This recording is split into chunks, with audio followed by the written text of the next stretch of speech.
കഴിഞ്ഞ ഏതാനും വർഷങ്ങൾക്കുള്ളിൽ ഏതാണ്ട് 150 ആക്സിഡൻറ്റിൽ ഏതാണ്ട് 22 പേര് മരിച്ച റോഡാണ് കേട്ടോ ഇത്. അതെ, നമ്മളിപ്പോൾ പോയിക്കൊണ്ടിരിക്കുന്നത് സൗത്ത് ഇന്ത്യയിലെ one of the most dangerous റോഡായ കല്ലട്ടി ചുരത്തിലൂടെയാണ്. നിങ്ങളുടെ ഊട്ടി ട്രിപ്പ് മസിലൻകുടി വഴിക്കാണ് പ്ലാൻ ചെയ്യുന്നതെങ്കിൽ പരമാവധി ഈ റോഡ് ഒഴിവാക്കുക. അല്ലെങ്കിൽ എക്സ്പേർട്ട് ആണെങ്കിൽ മാത്രം ഈ വഴി തിരഞ്ഞെടുക്കുക. ഇറങ്ങുമ്പോഴും കയറുമ്പോഴും ഒരുപാട് ഡേഞ്ചറസ് ആണ് ഈ റോഡ്. നിലവിൽ നീലഗിരി രജിസ്ട്രേഷനുള്ള വണ്ടി മാത്രമേ ഈ വഴിക്ക് കടത്തിവിടുകയുള്ളൂ. പക്ഷെ പലരും ഫേക്ക് ഡോക്യുമെന്റ് കാണിച്ച് ഈ ചുരം ഇറങ്ങി വരാറുണ്ട്. അങ്ങനെയുള്ള വണ്ടികളാണ് ഇവിടെ മിക്കവാറും ആക്സിഡന്റ് ആകുന്നത്. ഈ വീഡിയോ ഇഷ്ടപ്പെട്ടാൽ സബ്സ്ക്രൈബ് ചെയ്യാൻ മറക്കരുത് കേട്ടോ. Thank you.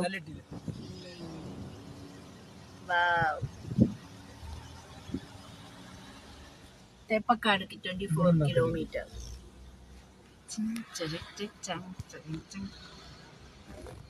Literally, it's very beautiful.